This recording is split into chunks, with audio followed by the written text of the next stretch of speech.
Госпожо вице-премиер, госпожо вице-премиер, вашите разделителства, депутати, министри, посланици, екселенси, гости, на вице-премиер Vesna Чунева и мене ми е особено приятно да представим нашата предаваща приятелка, колежка и доктор в този случай, Vesna Pusić. Vesna Pusić има забележителна академична кариера, преди да се занимава с много изкъсно дълбоко с политика. Тя има публикувани книги, като машините трябва. Я разумею, Тя разуми и разбира и разбира. Че изобщо може да си говори на общата балкански език. Но за всеки случай Даниела, благодаря.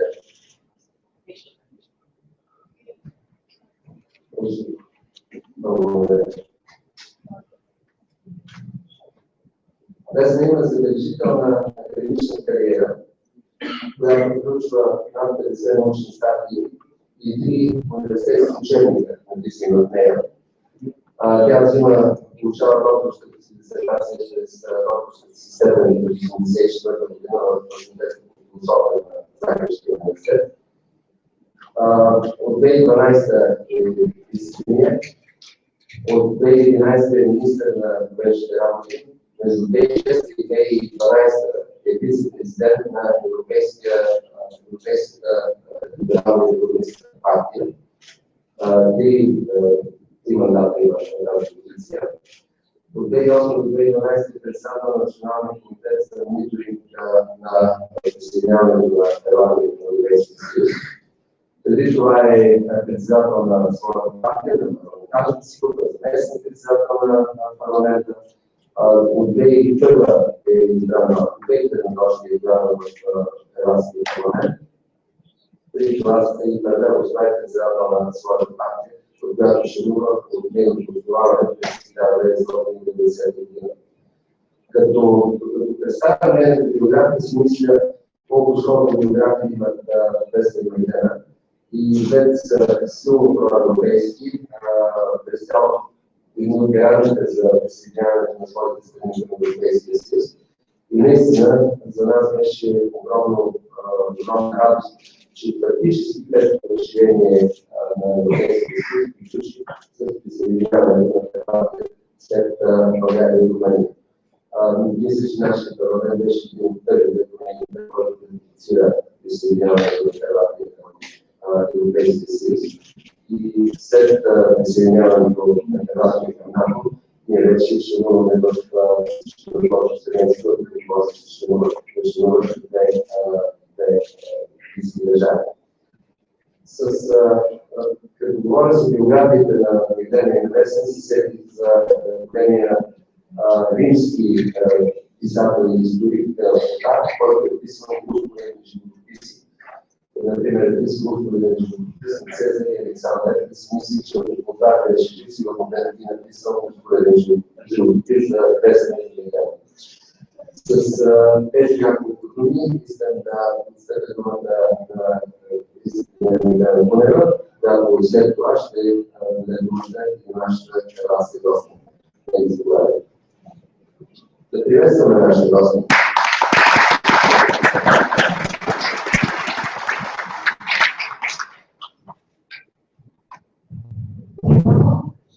Искам да имам приятно, че сте се събрали, за да чуем на Vesna, но също така и за да чуем Соломона си.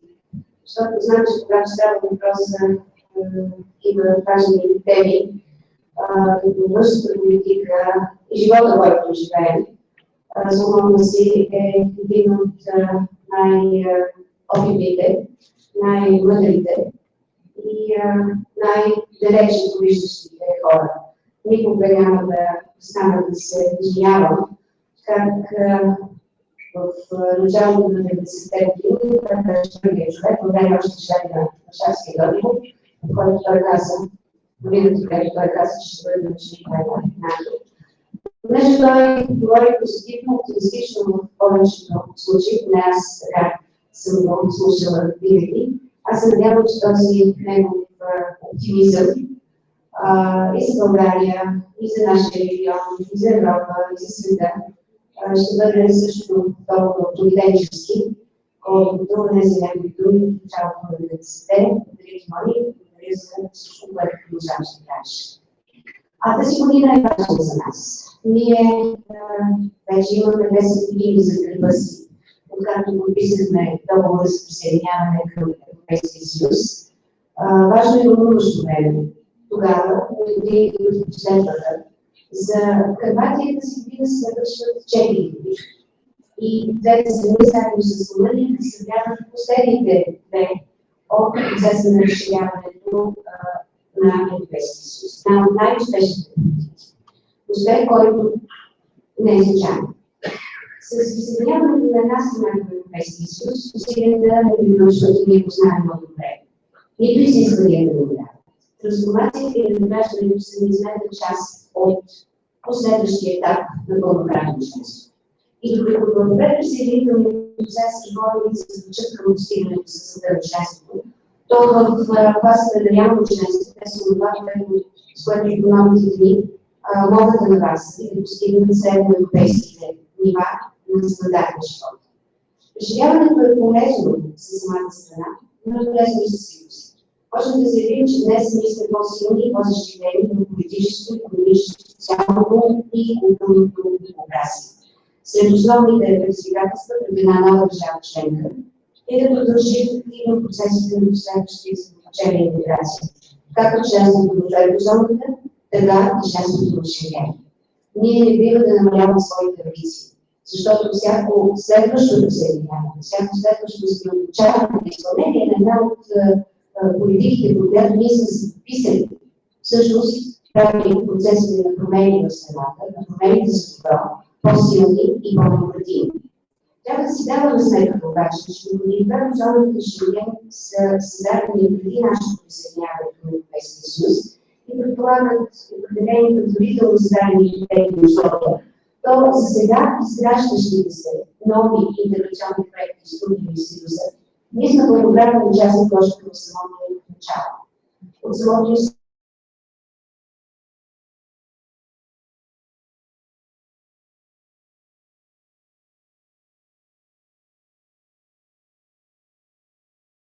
законодателство, смятам, че когато успеем да станем член на Шенген, ние ще имаме и много по-силен глас в неговото формиране. Това е един от нас, един от мотивите, с които аз толкова силно настоявам България да стане по-бързо член на Шенген. И това, защото го заслужаваме. Но политиките, в които сега се влага изключително много и които ние основаваме.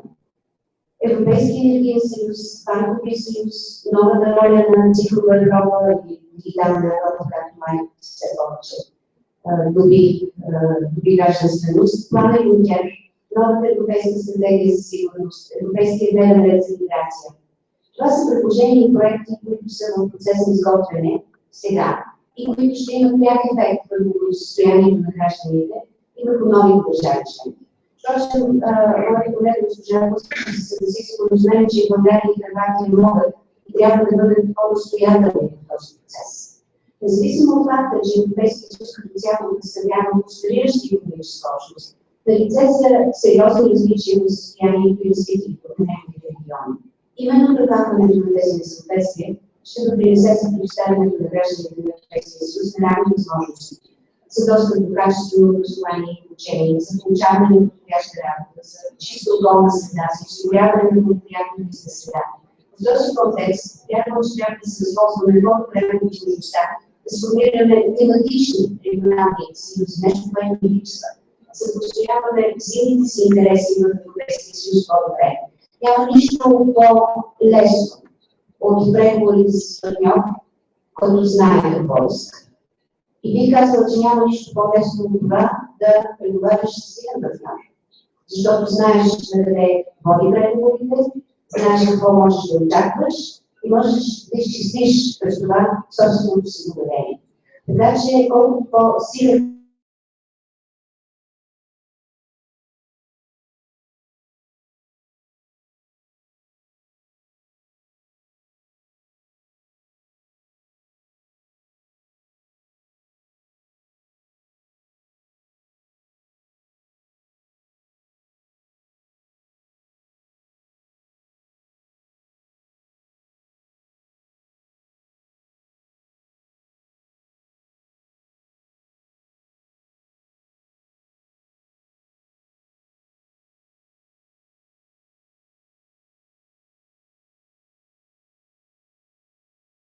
основните приоритети и основните трудности в новите решения.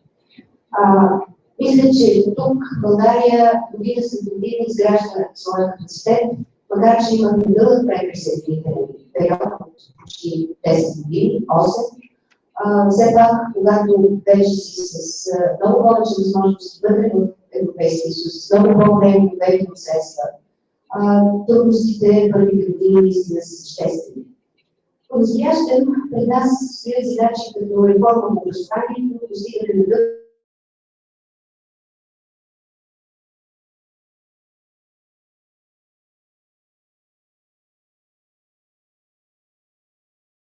специфичните трудности. Смятам, че направим от Европейската комисия. Смятам, че този доклад до голяма степен помага и дава принос към анализа, с който всяка страна трябва да започва следващите си стъпки. Предизвикателството не се крие в това да следваш посоката на развитие на Европейския съюз, да участваш в създаването на ново законодателство, а да го прилагаш. И всъщност това е ключът, според мен, за успеха на България, а сигурно и на Хърватска. Приложението. Приложението на закона ще направи държавите такива, които искаме да бъдат. Налагането на закона. Тогава, когато трябва той да се наложи с цялата му сила, с цялата му строгост, да не говоря за наказателното право, говоря за всеки един закон. Особено тези закони, които установяват реда в държавата.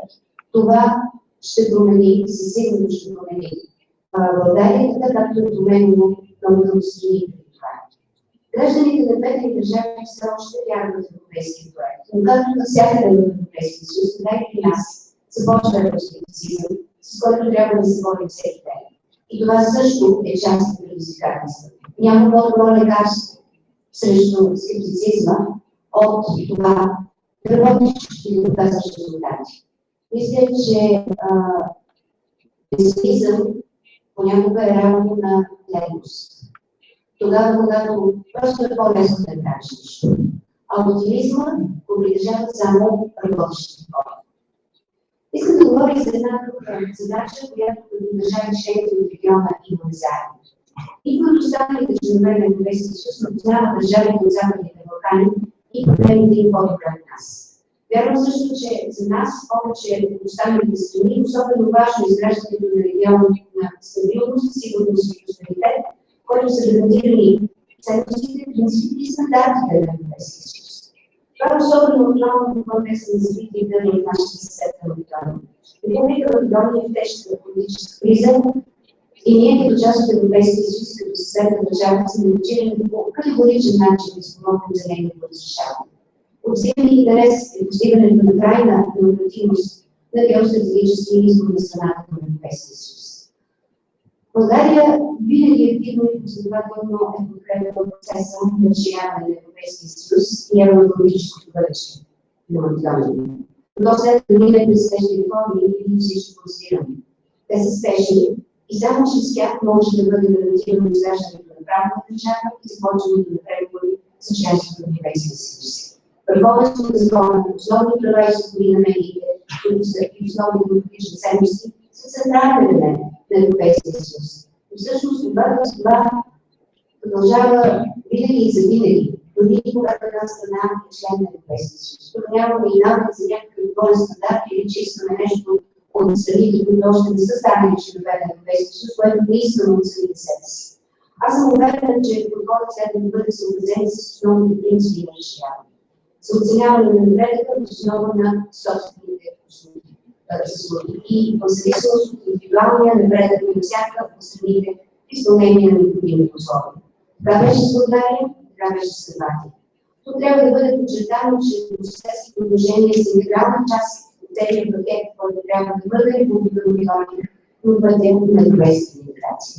Аз мисля, че първото доказателство за това, че можем да живеем заедно в Европейския съюз, и че можем да живеем добре с съседите си. Ако са част от Европейския съюз, това е буквално едно цяло, но дори да са това разбирателство, налагането на европейския тон, европейския дебат е много важен белег за зрялост и за сила на всяка една държава.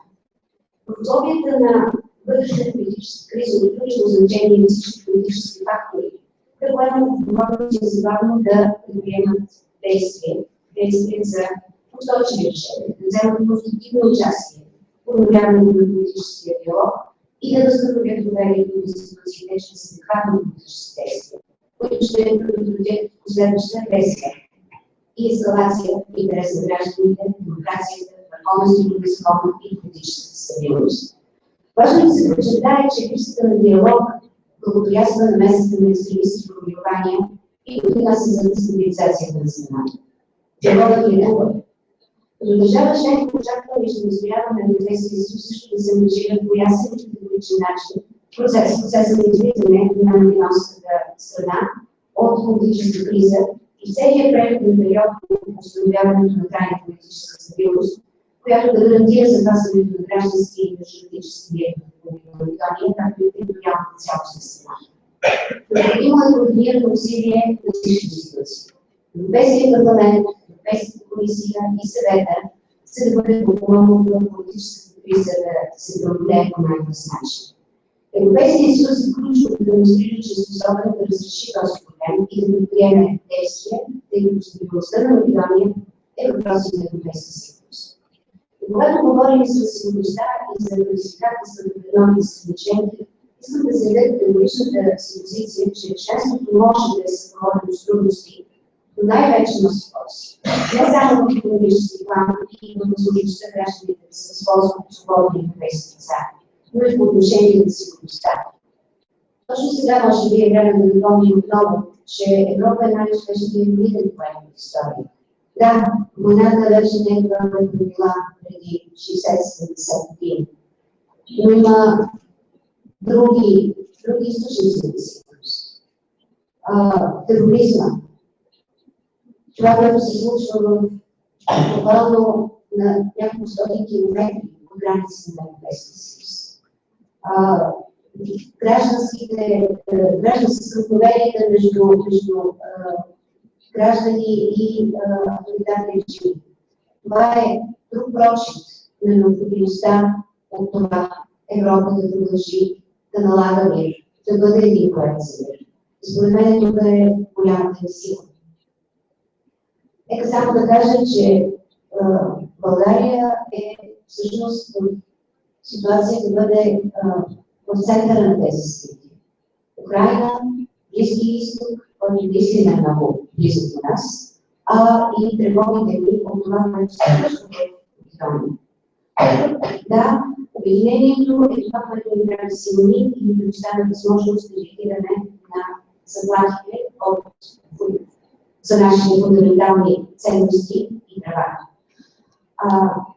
Мисля си, че имаме достатъчно примери, за да знаем какво означава да си част от един стабилен и сигурен регион. При цялото ни положение от силата на духа на поляците, все пак те граничат с много стабилни държави, граничат с Германия. Вишеградската четворка, която беше мотор на разширяването, е спокоен регион. И това дава възможност да се да бъде по-силен. Това дава възможност да конструктивизъм. Мисля си, тук ще помоля Василий да каже неговото виждане по този въпрос, дали ние не бихме могли, макар и по-трудно, да Дали ние не бихме могли да изградим тук за нас в Балканите подобен модел? Модел, който всъщност разширява сигурността и започва да се взема по мирен начин все повече и повече територия. И когато говоря за битка и за територии, аз искам да споделя с вас и с Vesna, защото тя освен външен министър и един силен национален политик, че ние сме в битка в момента в България за това страната ни да стане територия, това е завоюване на територия на върховенството на закона, на територия, на която корупцията е сведена в минимум, в която проверките с почтеност няма да доведат до огромни разочарования, че хората с власт се употребяват с нея и трупат имущество на гърба на хората, които са ги избрали и повярват в тях. Vesna идваш в момент, в който само преди ден-два, в петък всъщност, се публикува нашия закон за борба с корупцията. Всъщност, може би ще приема някои от предложенията и се нарича закон за проверка на почтеността на висши държавни служители. Това е една голяма и сериозна битка. Тя не е само за България, не е само за Хърватска, тя е навсякъде в Европа. Аз ще се радвам, ако Vesna взема отношение от тази толкова важна тема за нас. Това е основополагащо за държавата, това ще бъде и българска дейност да направи от България силна европейска страна. Повече от дължително е и със сигурност, че има критична маса от хора, които не просто са готови да кажат да, а са готови да приложат и да наложат този закон. Така е, в Европа няма изцяло национални политики и няма изцяло външни политически теми. И мисля, че това е добър знак. Защото се интересуваме един от друг, защото се грижим един за друг и защото изиска България 2018 година да посрещне председателството си с много добри новини за самата себе си, което ще бъде прекрасна новина за Европа.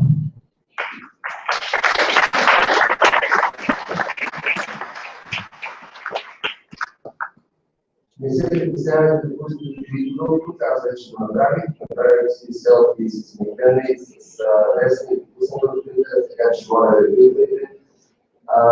Също така трябва да информирам, че тази камера няма да вижда тук в момента да прави Google Plus техники, така че всичко, което се случва тук в буквално след минути след като е включено, ще го има в YouTube навсякъде, където е необходимо. Пълна продукация на събитието и пълна реклама. Така че сега с огромно удоволствие след чувство от понеделник искам да дам думата на вицепремиера, министър на външните работи и европейския министър на Хърватия, Vesna Pusić.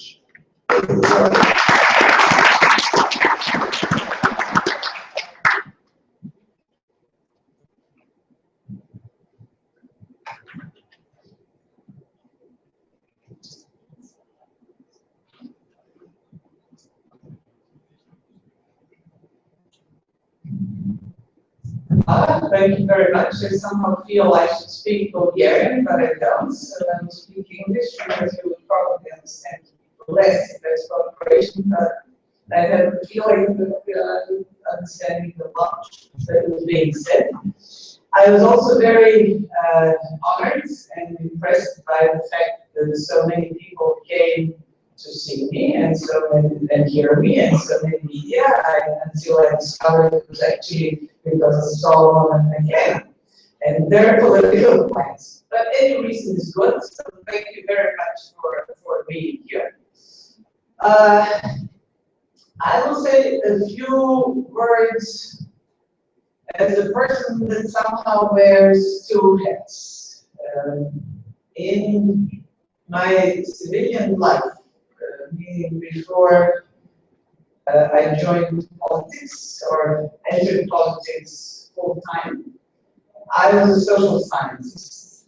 And most of the things that were read about me from my biography came from that period. As a social scientist, interested in the same issues in which you work as working as a politician. And in some ways, I see politics as applied social science. It's not exclusively that, but to a large extent, it actually helps if you know something about the history of different concepts and the characteristics of different concepts, although very often it's thought that, unlike any other profession, to be a politician or to lead a country or to participate in leading a country, this is the only job for which you don't need to know anything. This is not true in my experience, but this is very often assumed. It is very often assumed because the criteria are very loose. However, if there is one specific set of countries or one specific historic situation in which it actually is very obvious how certain concepts change, certain good intentions are being transformed into something else. It is the road of our countries towards Europe or towards membership of the European Union. We all started in the late 80s, early 90s with our political transformations. Croatia is different only to the extent to which we also started that decade with our independence, like all the other countries of former Yugoslavia. I won't go into this, but this made the road to Europe, I would say, more important. Because for us, the road to Europe meant not only belonging to a broader community, it also meant building a modern state, building a pluralist modern state with all the institutions that it entails.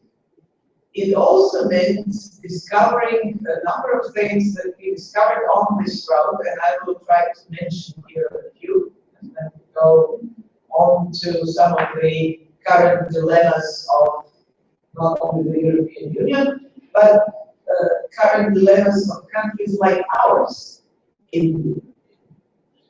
We are comparatively small countries by European standards, and we are and this also has an influence and makes a difference in the European Union. One thing I'm sure you also discovered, and certainly we discovered, by transforming our countries from one-party political systems to multi-party political systems, and then slowly towards democracy, because the two are not necessarily the same, and more than one party doesn't necessarily mean to have democracy. One thing we discovered was that institutions have a very funny way of traveling from west to east. In other words, that certain things that we all wanted and believed in, when moved or transplanted into our societies, didn't exactly function the way we thought they would function. For instance, that free market we thought was a great thing. I certainly thought it was a great thing. Very often functions as a mafia-controlled economy when transplanted into our environment. That the freedom of the press, which I thought was a fantastic thing, very often functioned as the tabloization of the press when transplanted into our environment. That the independence of the judiciary, which I thought was the best of all, very often functions as sanctifying relatives and classmates of former politicians who they have brought into the judiciary. And from one day to the next, the formerly result of nepotism was sanctified as the untouchable and independent judiciary. In other words, we discovered that introducing certain institutions into our environments, into our countries, wasn't enough. That the fact that we had these institutions didn't mean that we actually had the content that we wanted. That we probably needed other means and way more effort in order to achieve the end result that we wanted. And the very different content can hide under these very illustrious names and these formal institutions that functioned so well when we went to Netherlands or to Sweden or to Denmark, but somehow functioned completely different when we went to our own countries or when these institutions came to our own countries. The other thing we faced was that certain concepts, words, didn't have an equivalent, or certainly not an equivalent in the sense of meaning in our own environment. I will mention two. Privacy. Privacy in Croatia, when we first started, meant something to do with private property, but certainly not something with the autonomy of the individual, something that you have the rights to, and nobody can encroach on. It didn't simply have that meaning in our literature, in people's minds, because we didn't have it as concept in that sense. The other is accountability with government. We didn't have this concept in the sense in which we have today and wants to have today. The government supported the government. Voted on by acclamation, the government could be wrong and forced out of power, certain people, but to be accountable.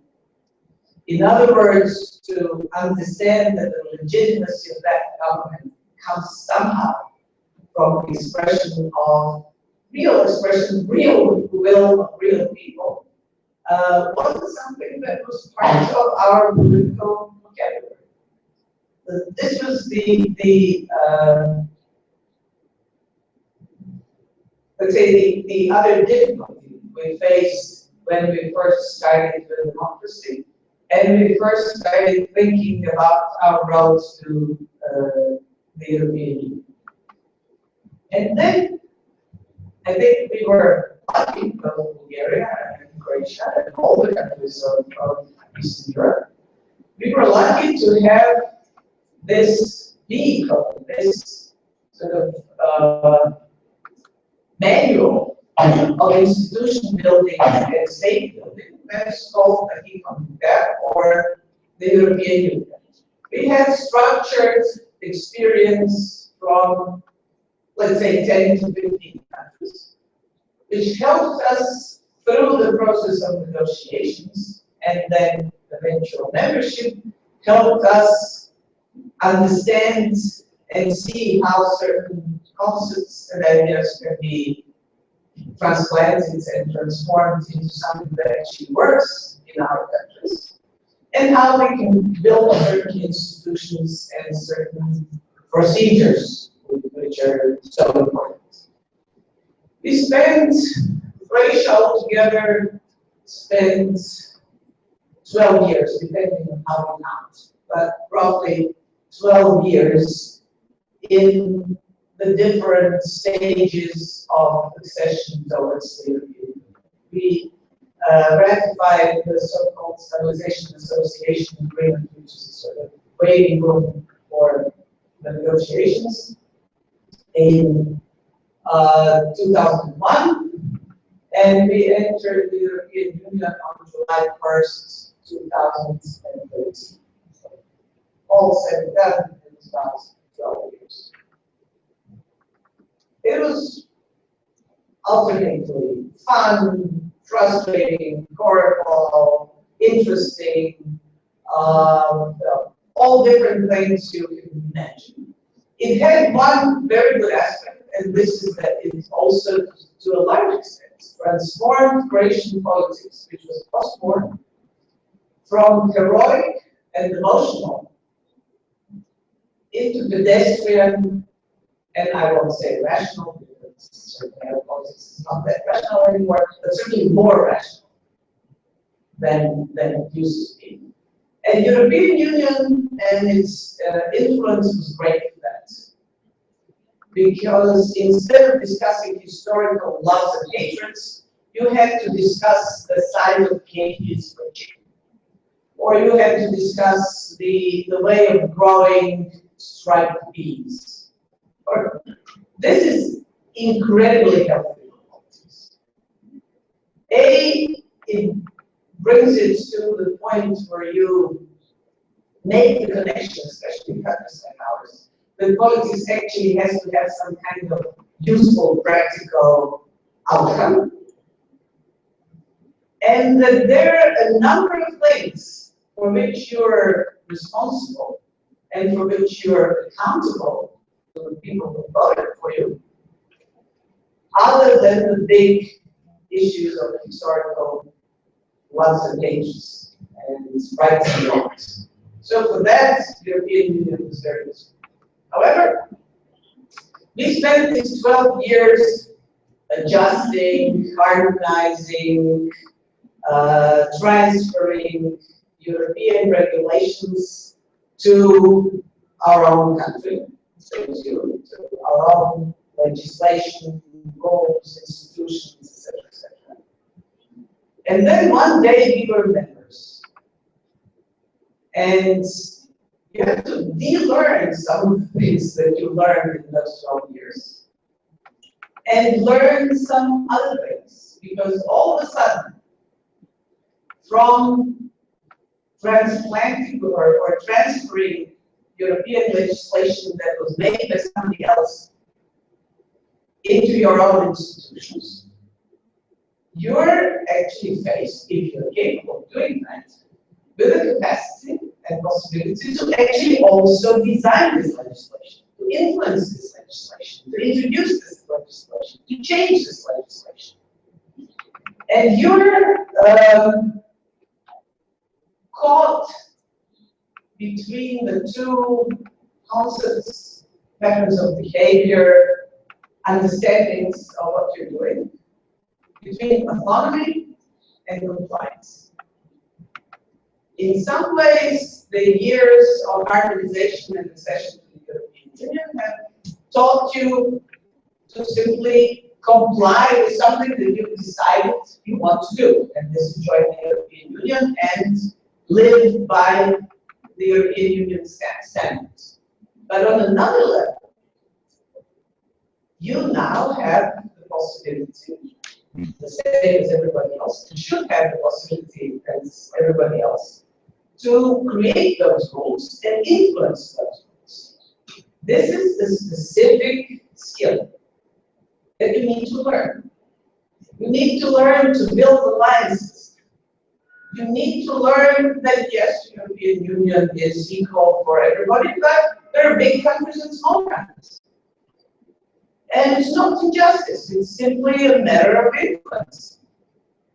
And in order to have influence, you have to develop your own strategies and your own alliances on different issues in order to push through some things that you think are good and right. And on that, you will not always necessarily agree with everyone. And you have to get rid of a famous, certainly Croatian, but I somehow suspect the entire Southeastern Europe has this combination of superiority and inferiority complex all mixed in one. We are either the smartest and the best in the universe, or we have to listen to whatever they dictate and tell us. And this is nobody's fault. This is our fault. This is part of our political culture, where we have to get out of that, to understand that we are not the smartest and the greatest. We are just as smart and stupid as everybody else. That we have our position, our size, our influence, our economic strength, and that we have to adapt our strategies of having political influence, which we have and can have within the European Union. We have to adapt that to the facts of life. Our size, position, economic strength, everything that are facts of life for us, and we can do that. We can do that, but we need to be aware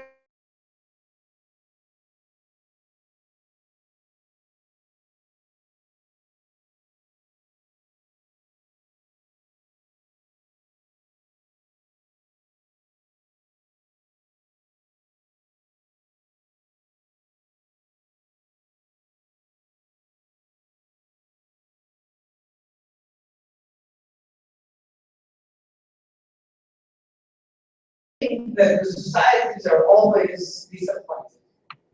They're disappointed because they expected, and the whole hype was, "No, this is going to solve all our problems." If you just look around, it's obvious that it doesn't do that.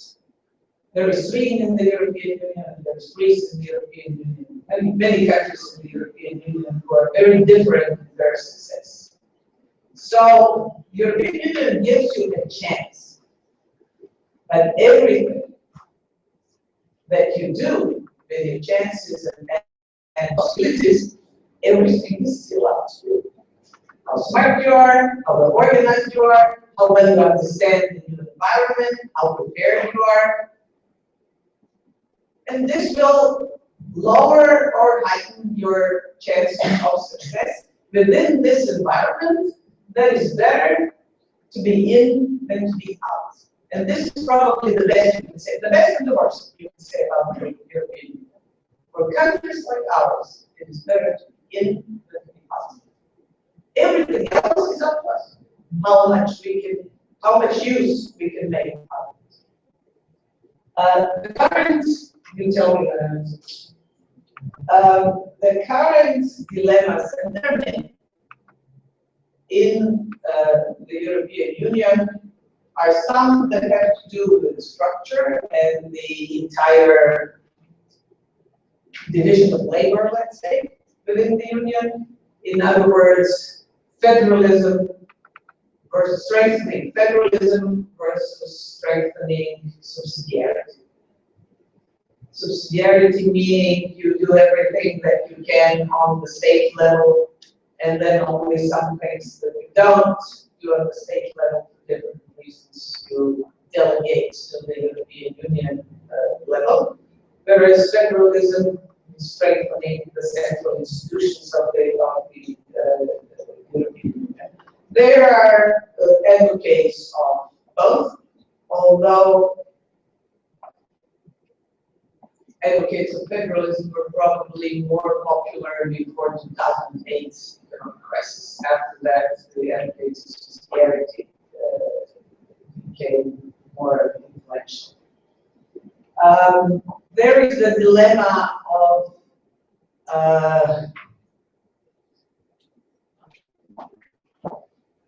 austerity versus growth. This is especially important again for countries who came late to the European Union. And how do you approach reducing the size and expense of the state, but not lowering services, and at the same time not letting the psychology of poverty dominate your political decisions. Psychology of austerity dominating your political decisions. This is something that I see as maybe one of the key dilemmas at the moment. Before 2008 and the crisis, this wasn't a big issue, but today it is. Euroscepticism and political radicalism. Euroscepticism, the Eurosceptic, we have about, I would say, roughly 30% of people in our country who are Eurosceptical. But this has opened the space for political radicalism in Europe of different kinds, mostly with fascist overtones, extremism of different kinds, which is a real European issue, which is an issue that is not tied to one country, and which we have to face. For some strange reason, in Europe, enlightened ideas and politicians, people with advocating higher levels of tolerance, have been for a while on the defensive. People who are advocating radicalism, exclusion of different groups, extreme ideas in politics have been on the offensive. It is time in every country, and through that also in Europe, to turn this around. Because by definition, Europe cannot survive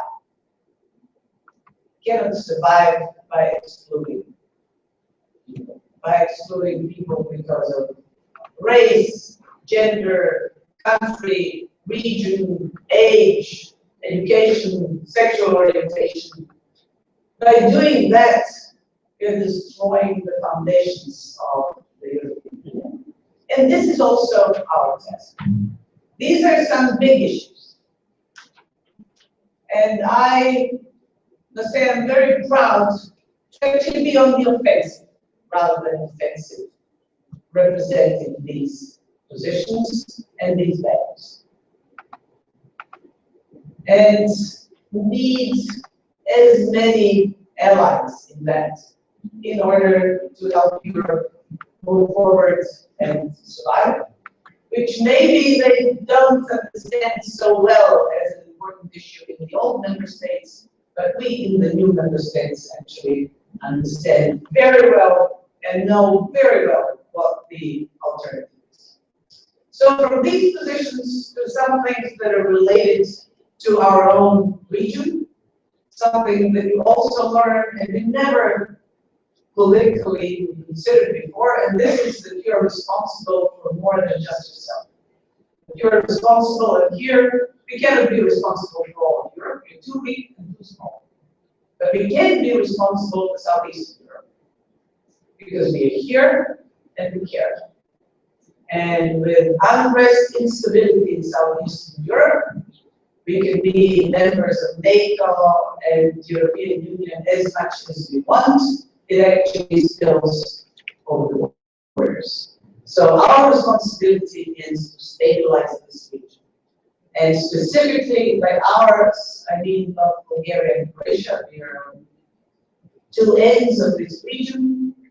And this is something that's our task in the years to come. We've started working on this together. There are more problems by the day, but this doesn't mean that we have or will have in the future the luxury of giving up on this issue, of giving up on this project. And this will be, for the foreseeable future, as far as the European security is concerned, our key contribution. I will stop here. Thank you very much. And I'm prepared.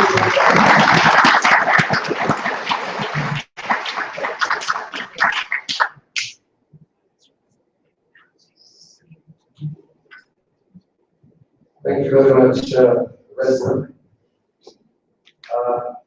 Не знам дали направи впечатление, че и двете дисциплинарни, и госпожа Кунева, и госпожа Pusić, Говориха за Европейския съюз, говориха за НАТО, говориха за Шенген.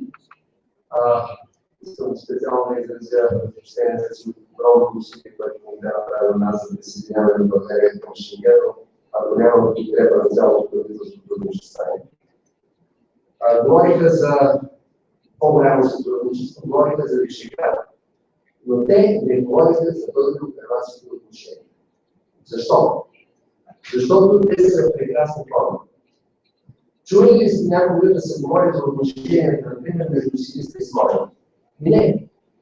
Няма какво да делят тези общини. И ние с Хърватия не само, че няма какво да видим, имаме какво да научим един от друг. Впрочем, тук трябва да кажа, че една от причините за тези големи отношения са това, че в двете страни са изпратили жени доставчици. И те са тук воля, госпожи доставчици, станете да видят всички. И при вас е посланичка, аз се българската посланичка, Хърватия, станете, видите всеки хората.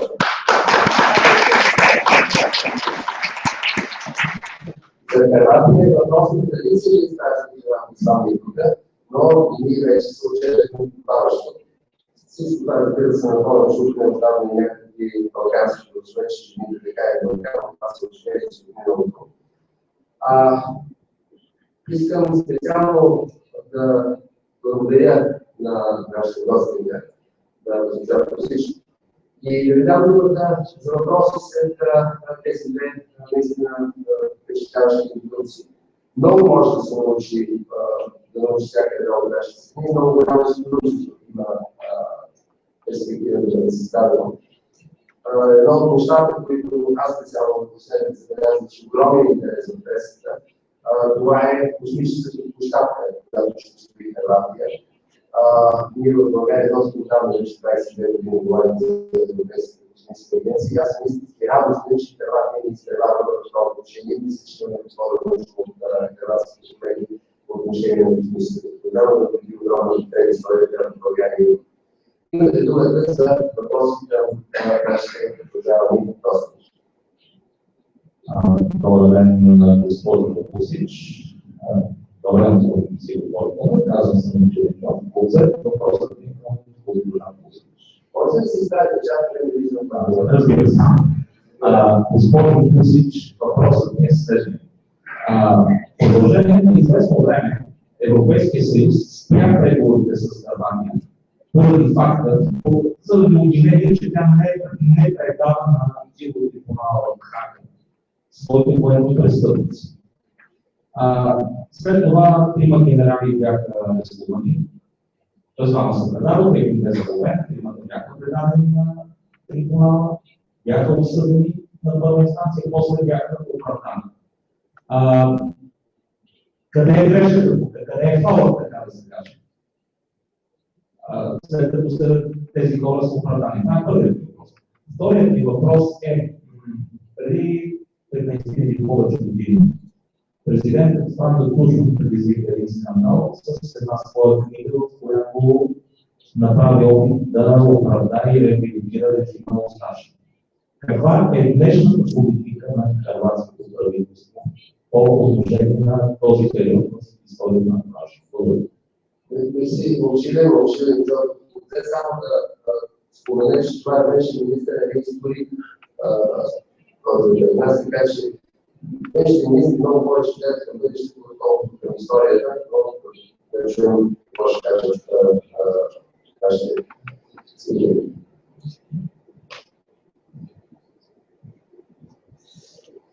Thank you very much. Thank you for your questions. Yes, Croatia had, like some other countries from the region, has had during its negotiations an additional requirement, and this was cooperation with ICTY, or the tribunal, as we call it, Hague Tribunal, that was established to process the war crimes committed during the wars in former Yugoslavia that were fought on the territory of Croatia, Bosnia-Herzegovina, and Kosovo. There was period in which there was a dispute over not actually these people appearing in The Hague, but one of the generals being on the run. And this influence, this was requirement in our negotiations. I must say that this was not the longest delay or the longest break in our negotiations that we had. The longest break was over a border dispute with Slovenia. But it did have an influence. These people appeared in the Hague Tribunal and they were acquitted. They were found not guilty by the tribunal, and that was that. I didn't have, I think it was good that it happened that way, because if it wasn't duly processed by the tribunal, it would have probably forever stayed rumor, suspicion. This way it was processed through the institutions, and it's clear end of the matter. However difficult it might be, this is, I think, the only way and the safest way in those circumstances. As for the book of former President Tudjman, it was controversial not because he tried to rehabilitate the twisting Pusić regime, but because of certain statements that were seen as trying to find general reconciliation between the, let's say, twisting and anti-fascist forces. Politically, I was on the different side of Tudjman immigration politics, but historically, Tudjman, as you know, was a partisan general of the Second World War. And in that sense, he had full legitimacy. In some of his political positions, a lot of people disagreed with him. In the end, it was a big enough number of people who disagreed with him that they didn't elect his party in 2000 to government, but elected another party to government. So, yes, we disagree on a number of issues, and we'll continue to disagree on a number of issues. I must say that this is one of the reasons that I decided to enter politics. We actually can disagree. Thank you, Madam Minister. And I would like to especially thank for the visit of my colleague to the Irish ambassador who is here in the hall. And I make use of this occasion to congratulate Ireland for the great outcome of the referendum with the declaration. Yes. And congratulations on behalf of all of us. И дисциплинарно полевой дисциплинарно говорит за сотрудничество много за позитивизъм. Това е много характерно за инцидента. И просто в духа на този позитивизъм искам да споделя, да продължим с тя спомена за вишеградските сътрудничества на Балканите. Наистина, тук на Балканите сме те държави, които сме членове едновременно на рамките на Европейския съюз. Това са последните държави, представени на тази маса. Румъния, която е съседка, Словения и Гърция.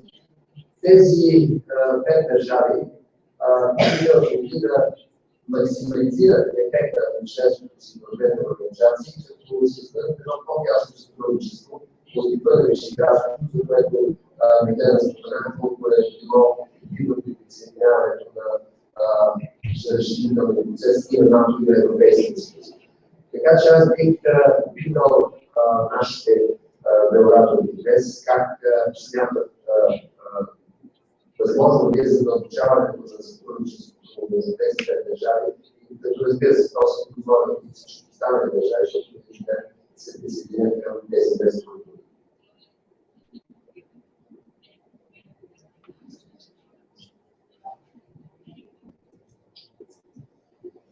No, had just come from the official meeting with our two delegations with your foreign minister. We have discussed standing by the table at the Foreign Affairs Councils, which we have every month in Brussels, unless it's Maastricht. We have discussed the possibility of coordinating together on certain issues where we have common interests, and a number of issues we have common interest in. For instance, everything to do with transport, because we are sort of the same direction. Some things that we are not always aware of that have to do with energy. A lot of things to do with the advancement of this region, eastern neighbors, southern neighbors, migrations, digital agenda, a number of issues where we have similar interests and similar challenges. So today we decided to initiate this informal cooperation, which we will see in what direction it will develop, to exchange information about our positions, our papers, on issues where we have common interest. And we will also propose that to our Romanian, Greek, and Slovenian colleagues if they're interested. They can do it on some things, they can do it on some, not do it on some others. We will see how it works. But it certainly helps that if you have common interests to harmonize your strategy, trying to transform that into this European decision. So, as of today, this is all. Благодаря това, което каза вице-премиера Pusić, е голямата новина от това посещение. И това е далеч по-голяма новина, отколкото това, което видяха преди началото на срещата с журналистите и аз и другите.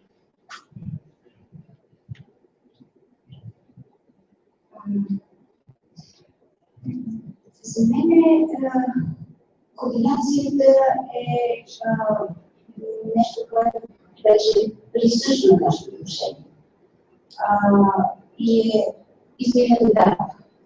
Аз мисля, че трябва да направим следващата стъпка и аз ще бъде конкретна. И тези стъпка свързана с това да определим приоритети. Когато всичко ти е приоритет, всъщност нямаш ясно съвсем приоритет. Ако приемем примерът на гимнастската четвърка, това с което те се след най-напред е равноправно консултиране за новите и старите страни. Това е голяма политическа цел. Как се нарича тя, тази цел, за нас? Аз мисля, че е време да имаме една голяма политическа цел, подобна на тази, която споменах, просто не дам своето предложение сега, защото си иска първо да имаме сериозен разговор преди да излезем с точно предложение. Второ, каква икономическа политика имаме между си? Колко е търговски обмен между двете държави?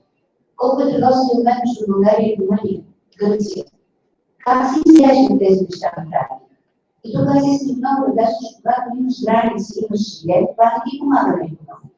Напротив, това означава по-бавно преминаване на товари, това означава, че няма интерес от страна на инвеститори, включително извън Европа, които дойдат и да построят, например, летище, което обаче карно летище, което може да оперира вътре в целия Европейски съюз. Ама едно е, ако България и това се съвършени, друго е, ако не са вършени. Между политическите приоритети влиза ли енергийния съюз? Това е ли политически приоритет за целия регион? Миграцията. Очевиден кандидат не просто за координация, за обща политика. Сигурността. Очевиден кандидат. Аз много говоря вече и в посока на българското председателство, защото ние трябва да направим това са приоритети на Европейския съюз. Но къде стигаме и кои ефективни включваме? Синята карта ще приключим в рамките на този мандат на съвета и на комисията. Наш приоритет е с Vesna, с останалите държави. Как ще ни се отрази? Ние имаме ли оценка на въздействието за нашия регион? Аз някой ще трябва да започна да говорим по време.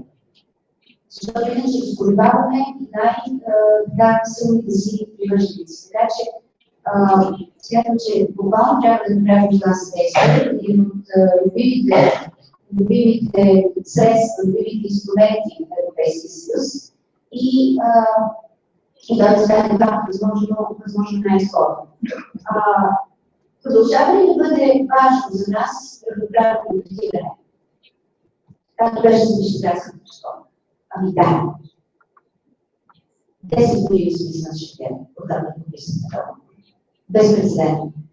Не бих искала Хърватска да види по същия път. 10 години. Това е равноправно контактиране. Плана Юнкер. Колко общи проекти има? С кои страни? Виждали ли се списъка на общите проекти между Германия и Франция? То е брошура. Къде са нашите? Ето това са абсолютно конкретни стъпки. Трябва да действаме по един, как да кажа, типичен средноевропейски маниер, който е нещо подобно на това, което каза Vesna, да рационализираме тази политика. Ако трябва да обсъждаме размера на клетките за птици, нека да го направим. Ако това ще ни даде по-добра представа за вътрешния пазар и ще може да освободи производителите от двете страни, нека да го направим. Няма древни неща. В Европейския съюз всъщност цялата мозайка се състои от много малко неща. И ние нямаме право да пропуснем нито една от тях. Но нека все пак така в условията на пълно откритост да кажа моите 3 предложения за начало. Миграция, сигурност, спешно общи проекти по плана Юнкер и ранно реагиране, защото то все още е актуално и никога не е веднъж винаги дадено в Европейския съюз. Великолепно, без нещо заключително. Само от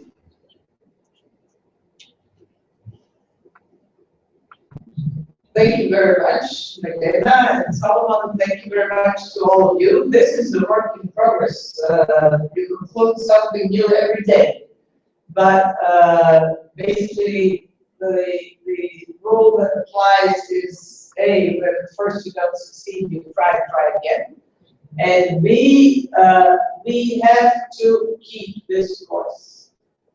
However frustrating the European Union might be, however sometimes we feel it's unjust, however it might treat us with different standards. And I completely agree with what Magdalena has said. But it is, if not the best, the least bad project that we have. It helps. And I would say it also helps us mature politically and come to the point where we will have more proactive approach to this European Union, meaning create its policies and not only be on the receiving end. It is a learning process also, but I think even Magdalena and I, in our respective countries, are seen as the European ways have learned a lot in the process. Thank you. Още нещо, което няма как да премълча, като източник на може би малко тревога,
Благодаря